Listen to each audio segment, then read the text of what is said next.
In this video, we're going to be going over the multiple and very varied styles of meditation that are available for you to try out, practice, and really enjoy and dive into and understand the different types that are available to all the practitioners around the world. In your book, it is the section directly after History of Meditation, and we're beginning with guided versus unguided. It sounds pretty self-explanatory, but guided meditations are those which are led by another, while unguided meditations are ones that you take yourself through. Most all styles of meditation can be one or the other. Many find guided to be a much easier starting point just because of the inexperience that most people have. So it's a comfortable area to be in when someone else is leading you through a practice. Often guided meditations can also take you through beautiful imagery and scenarios and pose other questions that you wouldn't think of on your own. I mean, this is one of my favorite styles to write for my guided meditation podcast, and they often happen to be some of the most popular episodes just because the imagination is such a powerful tool. And so when someone's throwing all this guided imagery at you, it can create a very beautiful scenario inside your head that's very pleasant to move through, especially during a meditation practice, which can often be, blatantly somewhat boring, unfortunately. So that's guided versus unguided. The next style, and probably the style that most people begin with outside of a guided practice, would be breath awareness. It's exactly how it sounds. It's a meditation where you're focusing on the act of breathing, the feeling of the breath, all aspects of it, the temperature of your breath, any part that you can feel within the body, within the mind that relates to the act of breathing. It's a very effective practice at stimulating the parasympathetic nervous system, which is your calm, digest response in the body. So this practice is very widely known to be super calming for a style of meditation.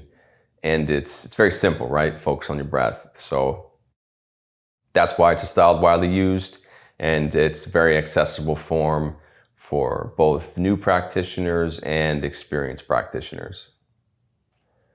Moving on, present moment meditation. The focus of this style of meditation is to completely immerse yourself with the moment you are currently experiencing, the present moment. It sounds kind of vague, but the aim is to not get caught up with thinking too far ahead, or thinking, about things that have already happened.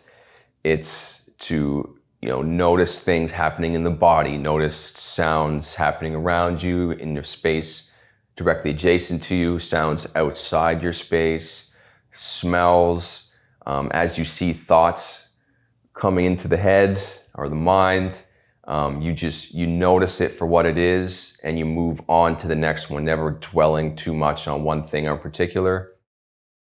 And that's the aim of the present moment meditation, is to essentially be super present, which is something I think all of us could use more of.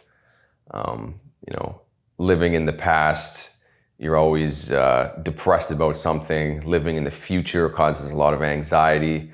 So the more we can be present, the better it is for us and our well-being. Some people also call this mindfulness meditation, which I've heard a lot, so I threw it in there just in case you've heard of mindfulness meditation before, but maybe not present moment. Same thing.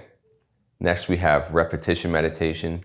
This style revolves around repeating a positive word or affirmation that aligns with how you feel or are looking to feel in your current state, the current moment you're in. Often practiced by repeating this word or phrase on the inhale once, and then also once on the exhale. The inhale can be a particular word or phrase, and the exhale can be a different word or phrase. You can choose a whole number of phrases, just one part on the inhale and then one part on the exhale, and it flows very smoothly.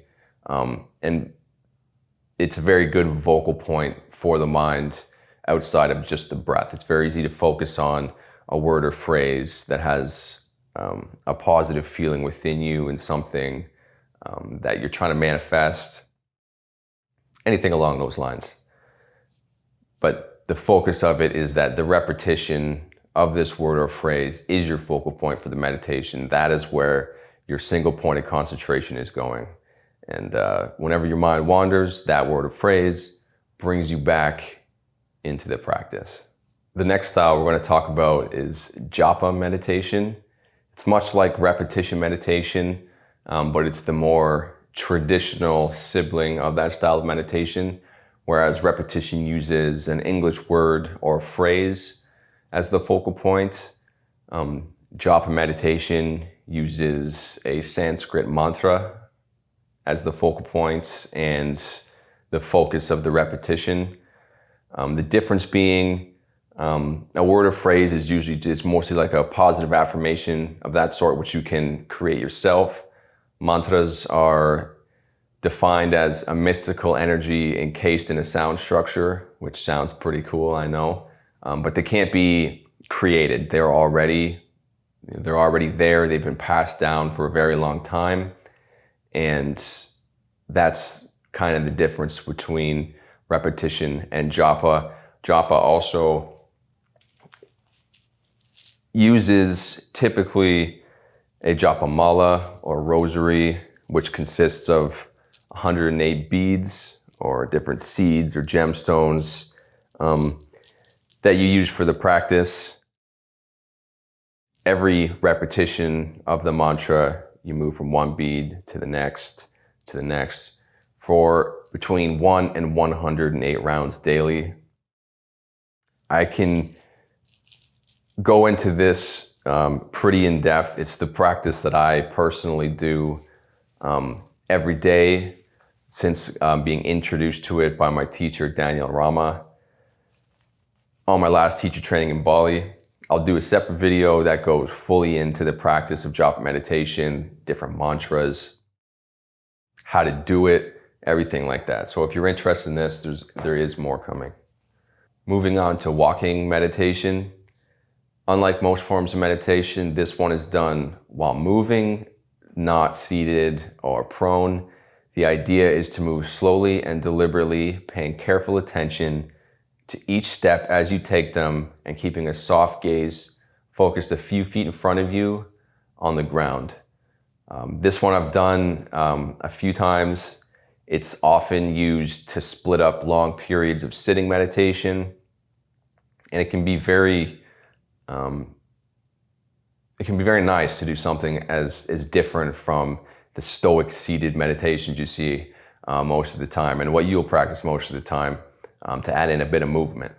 It's a nice change up. This can also be paired with your chosen or given mantra or a positive affirmation that you like to use, and you just sync it up with your footsteps as you slowly take each step, being very present with each movement. You repeat your mantra as you inhale and you exhale. It sounds a little weird, but the first time you try it and the consecutive times you do try it, you'll understand the benefit, and it really shows you that meditation doesn't always have to be so still. I mean, you can add it to so many different practices throughout your day, things you normally wouldn't think of that can be more meditative than you would consider. Next up, we have love and kindness meditation, also known as metta meditation or twin meditation. It's a popular style where the practitioner focuses on radiating love, kindness, compassion, and goodwill to themselves and the people and world around them. It's a light, gentle, and joyful practice, but it can take some time to get the feeling down. I know I didn't really understand a lot of it the first time I tried it. I first learned it from my meditation teacher, Kelly Smith, and it seemed a little out there to me, but I think after you dedicate yourself to this practice for a short little while, you start to more understand the purpose behind the name, loving kindness meditation. But it does take a little bit of dedication to fully grasp what you're trying to accomplish. You advance through this practice by beginning with yourself. You try to radiate loving kindness to yourself. Once you get down the process of radiating it to yourself, you radiate it to a close friend or someone you feel love towards. Once you get comfortable with that concept, then you move on to someone who's neutral, someone you see at work, someone you see at your local coffee shop you go to all the time, someone like that. Once you get past the neutral person, you move on to someone you have a difficult relationship with, which can be one of the hardest parts, I think, because it's someone you have a tumultuous relationship with, but now you're trying to radiate that same love and kindness to them as you would to yourself, someone you love, someone you're neutral with. Past this point, you move on to radiating love and kindness to the entirety of humanity, or, the entirety of the planet, not just humans themselves, to every living being, essentially. The loving kindness feeling that you are looking for is often found by thinking of a really happy / loving feeling or memory that you can think of. So when you first start off doing this practice, it really helps to think of something that really incites a lot of love, a lot of happiness within you. And that feeling that you get from that is what you're trying to radiate through yourself, someone you love, someone you're neutral with, someone you have a difficult relationship with, and then the universe. Another important part of this practice is to smile. Once you find your meditation position and you're sitting down in it, just, smile. It sounds kind of ridiculous, but, just the act of smiling can really help with your mood and really help with finding that love and kindness feeling you're looking for to practice this type of meditation. The last one that we're going through in this video will be sound. Now, it's a style of meditation where your focal point is exactly that. It's sound, music, something of that nature. It's much like Japa or breath meditation. The object here is to become completely immersed in the sound or music you choose to listen to. Personally, music to me is one of the most enchanting things in existence. It incites all sorts of feelings, from happiness to sadness, anger, elation, everything, all that. It's such a powerful force in the universe that pairing it with meditation is just such a perfect combination to me. And that's why I find it very easy to throw on some very nice music. There's a lot that are actually crafted specifically for meditation, which makes it very easy. And if you're looking for any recommendations, search up Calm Whale on YouTube. I couldn't recommend them more highly. Such beautiful, beautiful music to pair with meditation. And this is why sound is definitely one of my favorites and one I always turn to when I feel like I want something a little bit different for that day. These are just some of the styles of meditation available to you and the ones that are personally most familiar to me. So that's why I shared them. Any of these styles can be practiced for your whole life and still bring about all the benefits that we talked about in the Anatomy of Meditation video. It's important that you experience each and every one of these, and maybe some of the ones I didn't talk about or I'm unable to share because I don't have any experience with them. But it's important to try out as many as possible and see which ones work best for you, which ones resonate most personally for you. And in that way, we can find what works best for us and best for the meditation practice that we're trying to create that can last a lifetime. Other styles you can consider are Vipassana, Transcendental, Manifestation, All of these I personally have not experienced, but if you look online, there's tons of resources on them, and they're practiced by people all over the planet. So they're definitely highly beneficial.